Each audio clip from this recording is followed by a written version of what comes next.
morning. I'm currently in the middle of a 10 days isolation in the loft after travelling, and so I thought it would be the perfect time to do my own 24-hour readathon. I've wanted to do one of these for so long, but I've always felt like I didn't have the time.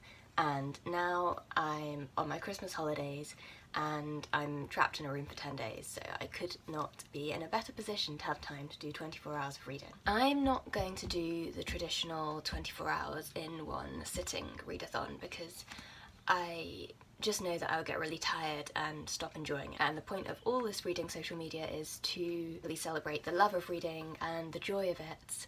And so I'm going to do 24 hours, but as I'm in a 10-day readathon, I'm going to do 6 hours a day for 4 days. I'm going to go and look for some books on the one shelf in the house that I can access at the moment in my isolation, and then get a start on reading.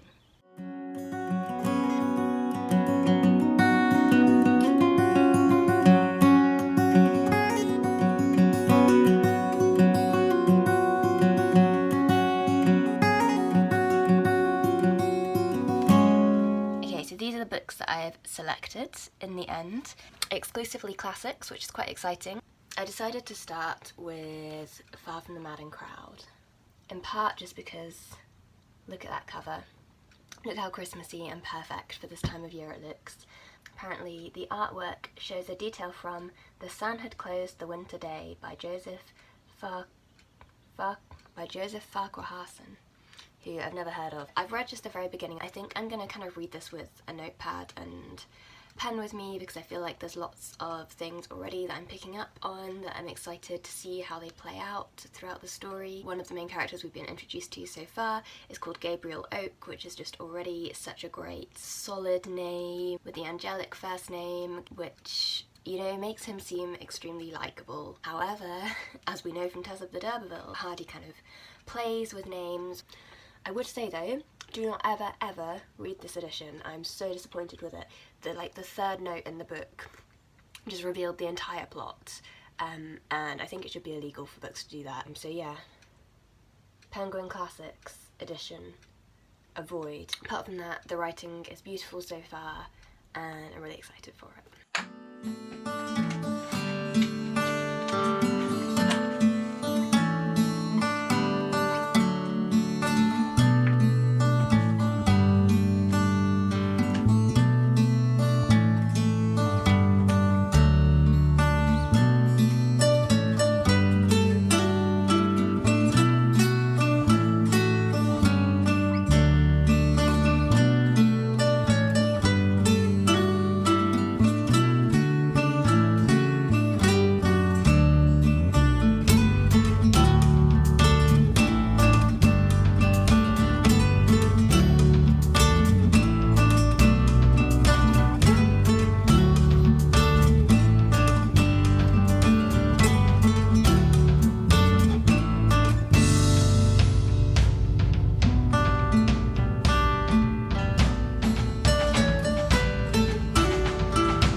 Good morning. It's the second day of my 24 hours of reading.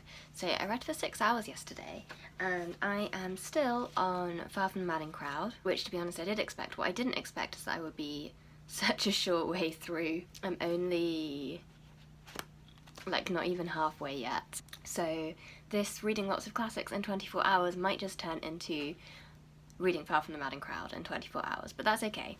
This is very much just for fun, and I am enjoying Far from the Madden Crowd so much. As you can see, I've been inspired to dress like a Victorian today, which is a solid recipe for putting yourself in a good mood on any day. The writing in here is just absolutely perfect. Nobody writes pastoral like Hardy, and this book as well, compared to some of his later stuff, is milder, like not sweet and sugar and spice by any means, but so far at least less achingly tragic than stuff like Tess and certainly Jude the Obscure. But then compared to some of his earlier stuff, like Under the Greenwood Tree, this has definitely got that maturity to it. It's got that depth. It continually is blowing my mind that the world that he describes is one from only about 150 years ago, because it just feels so completely and utterly different to the world that we're in today. And there's kind of that sense of sorrow that you get when you read a book like this, that the world that Hardy describes doesn't exist anymore. There's such a beauty to it, and something so very deeply human about the characters' relationship with the land and relationship with each other, and about a distance of 20 miles being effectively somebody being as far away as, like, nowadays if they'd moved to the other side of the earth. It just reminds you what humans' natural limits and ways of experiencing the world are, and I found that very powerful. Also, Gabriel Oak, hero I am currently fond of. And Bathsheba Everdeen, the heroine of this, is a really interesting character. Hardy is kind of, on the one hand, clearly a misogynist, but on the other hand, painting Bathsheba Everdeen as an incredibly strong and independent woman, a really fascinating and quite likeable, certainly admirable character, a woman who's really fighting for herself within a context which does not encourage women to hold the status that she has. I'm just really looking forward to spending more time in Hardy's Wessex, which is a beautiful place to be, especially in wintertime. There's such perfect seasonal writing about the cold and the frosts and the snow. Currently outside, it's very British wintertime. This is what real British winter looks like. It's just raining and not even super cold, so it's quite nice to read something that gives you a little glimpse into what real winter ought to be like and what it was like in days of old.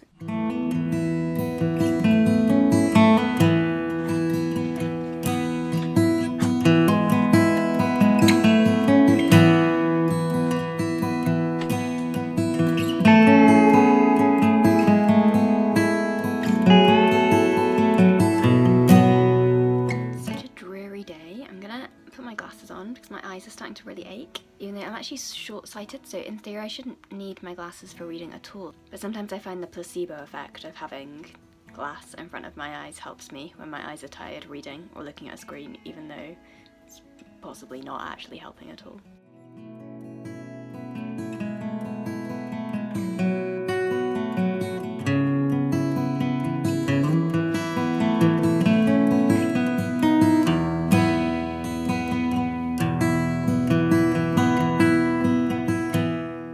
It's 2 o'clock and it is just such a rainy, miserable day, but honestly the nicest kind of weather to be indoors and reading. I'm about halfway through Far from the Madden Crowd now. It is totally a romance, like that's its #1 genre, I hadn't really realised. I don't think I've read a classic romance for a while, and I'd forgotten how much more romantic it seems when it's in that Victorian language, and for some bizarre reason how much more romantic it seems when you just get men declaring their undying love and passion for somebody who they don't know at all and they've basically just seen walking around at a distance. Just made myself a cup of tea. I'm gonna have a cozy little read in bed, listening to the rain on the rooftops. Life is good.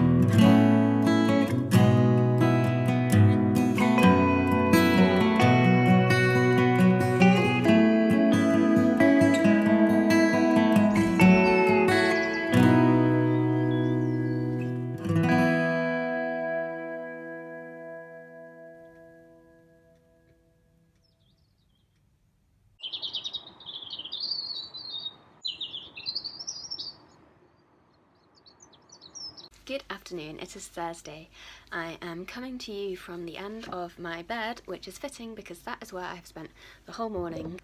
Starting to feel a little bit lacking in variety, being in one room for over a week now, but I'm not going as crazy as I could have been. So I just spent this morning finishing Far from the Madden Crowd, which I absolutely adored. It's Yet another classic that reminds me that classics get this bad rap as being boring, but actually most classics have become classics because they've got this fantastic, really exciting, gripping story that readers over hundreds of years have loved, and this very much does that. So yeah, Far from the Madden Crowd, loved it. I'm going to move on to next. I'm going to do my reread of The Christmas Carol. Now, we do watch The Muppet Christmas Carol every single year as our Christmas film, so I know the story pretty much by heart. I think The Muppet Christmas Carol actually quotes verbatim quite a lot of stuff out of the story, so yeah, it will be interesting to see that, kind of knowing a version of the story significantly better than Dickens's own words. For the rest of today, I'm going to make a start on Dickens, but I'm also going to try and clear some space and do a bit of yoga because I have not moved my body properly in far too long a time, and I'm starting to get a bit of backache and stuff from sitting and reading too much. And then tonight I have an online pub quiz, which will be nice.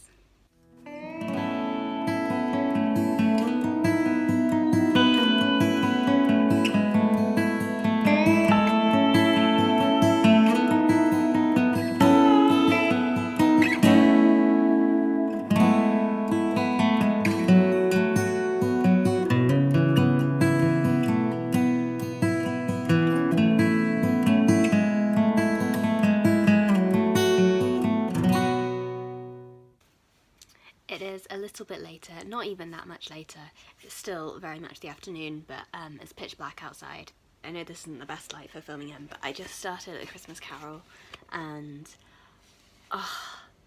Dickens's writing is so idiosyncratic. It is just so delightful. I haven't read any Dickens this year, which is crazy. Normally I read one Dickens a year, and somehow I've got through this year without reading one of his works, and I'd just forgotten how happy his writing makes me. Page 1 of the book, the second paragraph, it says, "Old Marley was dead as a doornail.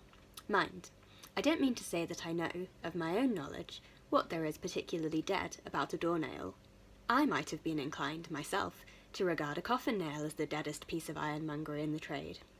But the wisdom of our ancestors is in the simile, and my unhallowed hands shall not disturb it, or the country's done for. You will therefore permit me to repeat, emphatically, that Marley was as dead as a doornail." Anyway, I just wanted to hop on to share with you how much I'm enjoying the beginning of A Christmas Carol. I'm gonna see how much more I can read tonight, and I will see you tomorrow.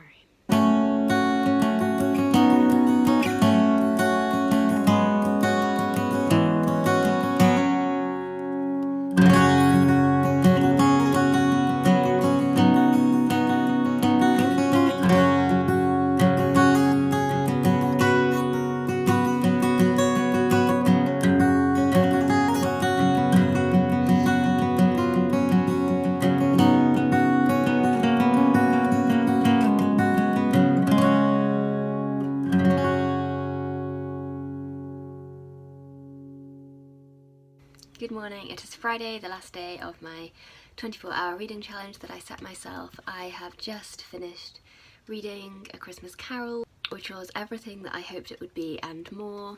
I can only say, you know the plot of this book by heart. You've quite possibly read it before in life anyway, like I had, but it completely merits rereading. It was a delight, it made me laugh, it made me cry. Dickens's power over his readers' emotions is so strong, it's so well written.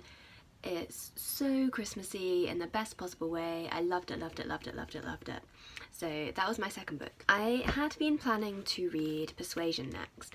I have 5 hours left on my 24-hour clock. And given how long it took me to get through Far from the Madden Crowd, I think it's going to take me well over that to get through Persuasion. So I've decided to go for Louisa May Alcott, The Inheritance. Obviously Little Women is a really famous Christmas book, so I suspect there will be aspects of that sweet style, if not even more of that kind of sweet, possibly even saccharine style, because this is a book that she wrote when she was 17.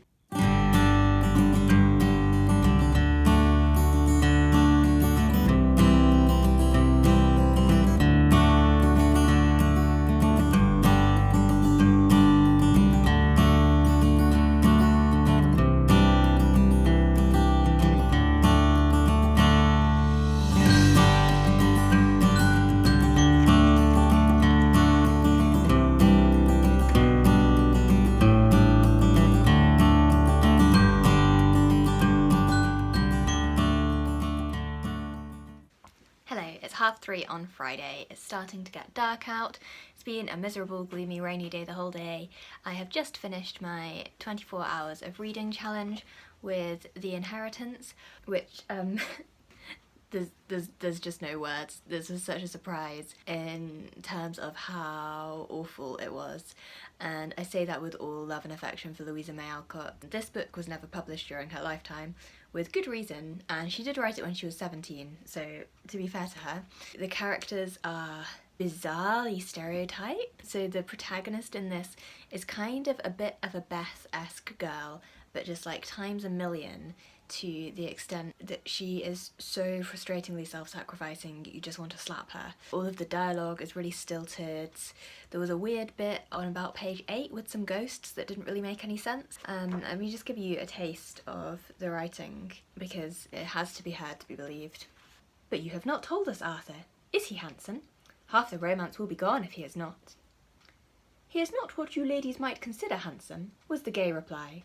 "But to me his calm, pale face and serious eyes are far more beautiful than mere comeliness and grace of form, for the pure, true heart which shines clearly out and gives a quiet beauty to his face, such as few possess. But, hark! Surely those are carriage wheels. Yes, here he comes." And young Lord Hamilton went quickly out to meet his friends.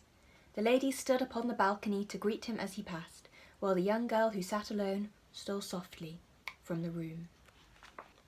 So yeah, that was The Inheritance. That was the last of my 3 books. I had so much fun doing this 24-hour challenge. I really, really loved Far from the Madden Crowd and The Christmas Carol. They both surpassed my expectations, so I'm kind of alright with the fact that this third one didn't. Thank you so much for watching. I'll see you in the next video.